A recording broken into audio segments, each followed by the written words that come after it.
Antônio Santoro.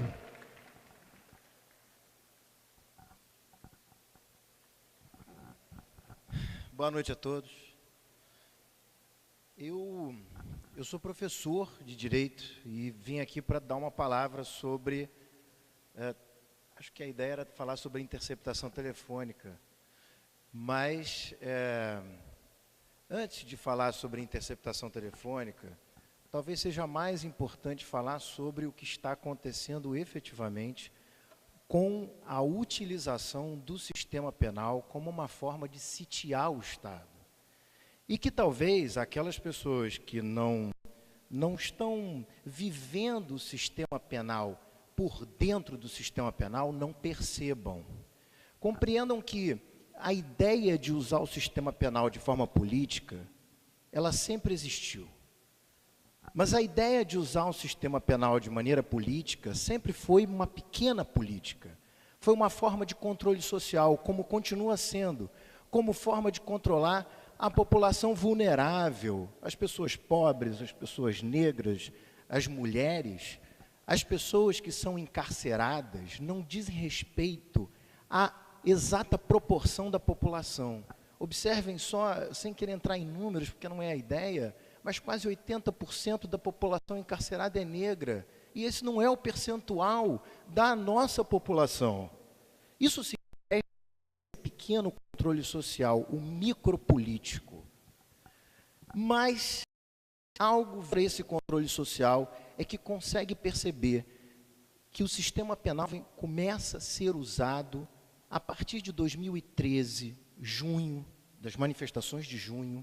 É importante que se compreenda, e também é importante que se compreenda, que o próprio governo, lamentavelmente, teve uma participação nisso, porque corroborou com a ideia, é importante que se saiba isso, corroborou com a ideia dos seus aliados que são PMDB, PP, enfim, de continuar controlando.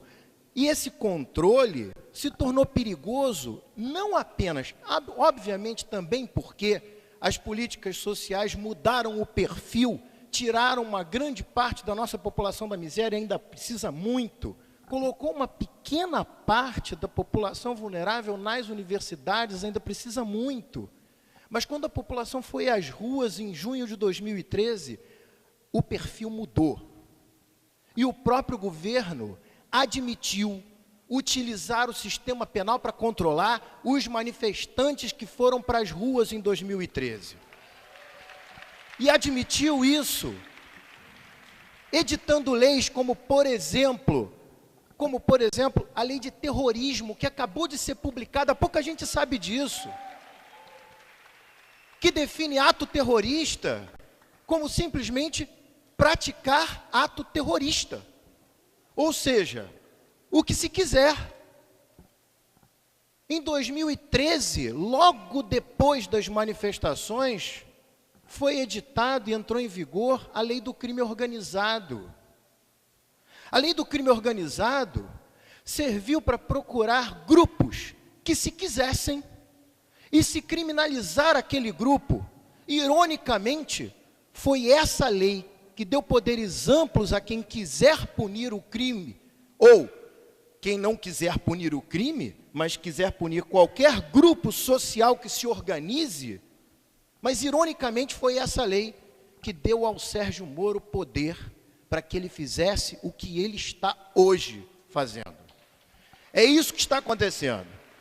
E mais, percebam que o recrudescimento da legislação penal passa também pela diminuição da maioridade penal. Isso tudo com o objetivo de controlar a população. E essa ideia de controlar a população acabou se voltando contra o próprio governo, que agora é vítima dessa legislação, que é vítima porque os meios de comunicação interessam essa incidência sobre a legislação sobre o governo. Essa é que é a realidade. Então, Sérgio Moro agora entrando um pouco na questão técnica, ele se sente com absoluta liberdade de definir o que interessa.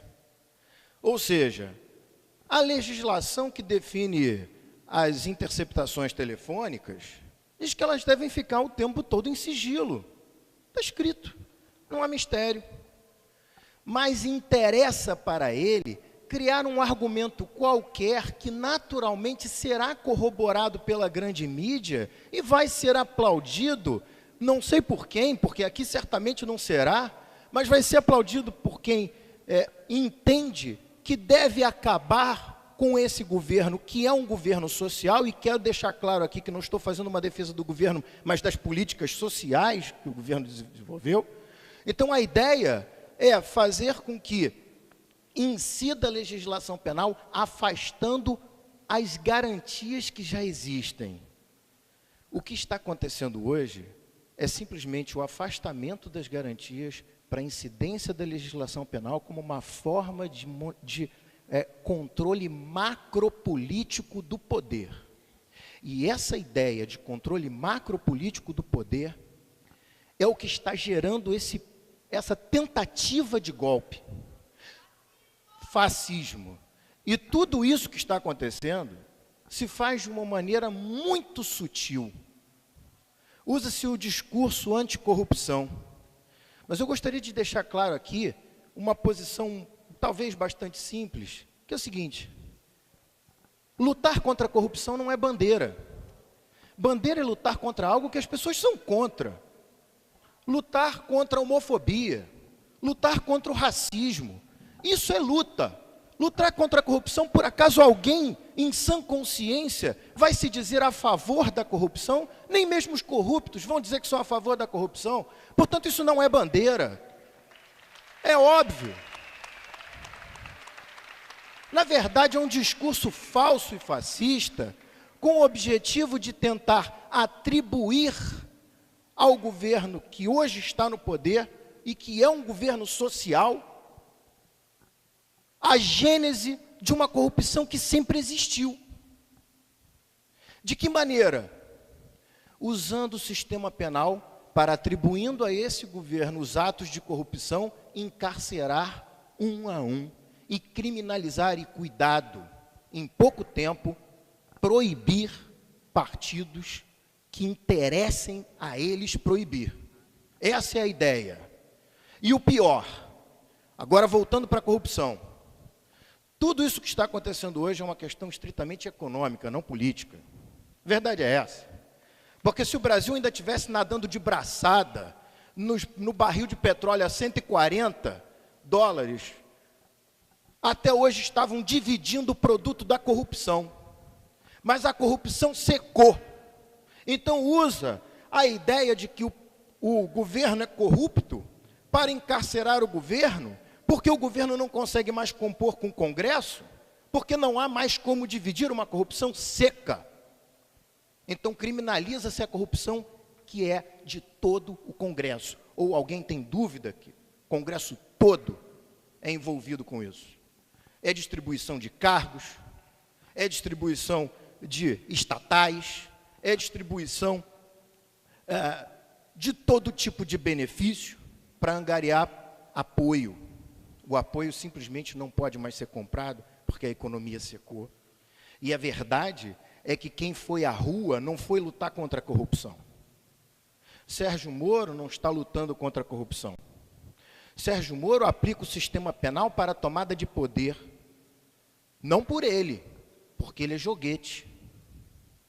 Sérgio Moro não vai tomar o poder. Mas quando ele diz, observem isso, na decisão que afasta o sigilo, quando ele afirma que ele está submetendo ao saudável escrutínio público o que está acontecendo, as gravações, o que ele está querendo é que as pessoas tomem conhecimento de questões íntimas que não dizem respeito a mais ninguém além do próprio poder judiciário. E evidentemente ele faz isso com o objetivo de macular a imagem do governo. É evidente que nós estamos diante de uma tentativa de golpe, não há a menor dúvida. Eu só quero colocar aqui que, além de professor, eu sou advogado.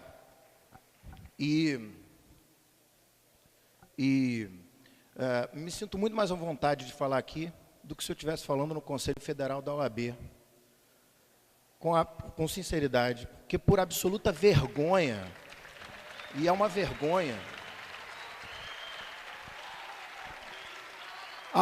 o Conselho Federal da OAB aprovou o impeachment. Que vergonha é essa?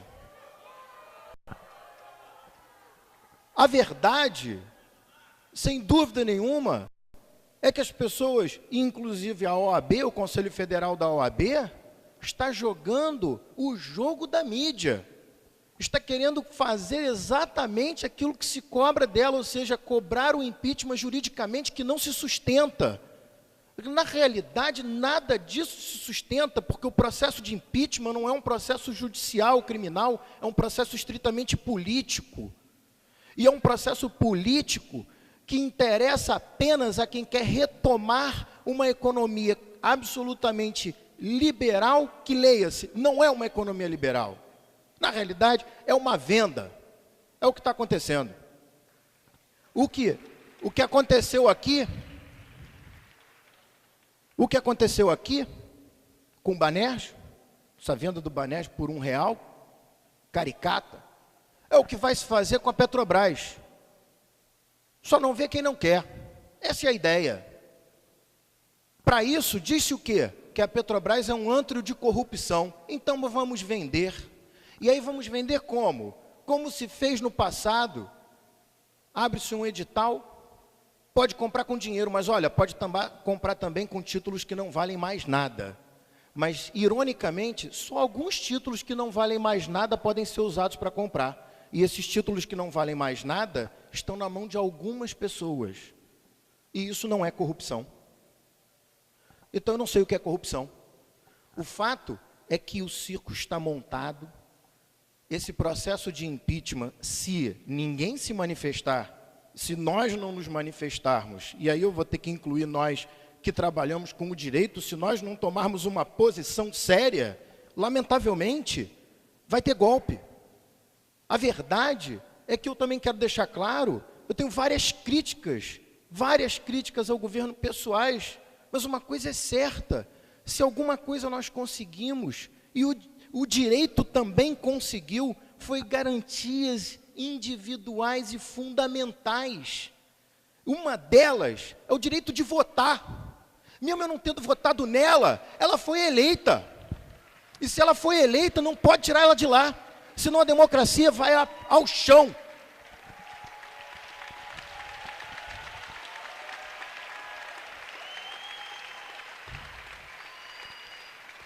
Eu só termino dizendo, eu agradeço a atenção de todos, eu termino dizendo que vamos observar com cuidado o quanto o sistema penal e o direito penal pode ser usado para não apenas o controle social, que todos já conhecem, mas também o que está acontecendo agora para tomada de poder, para um golpe.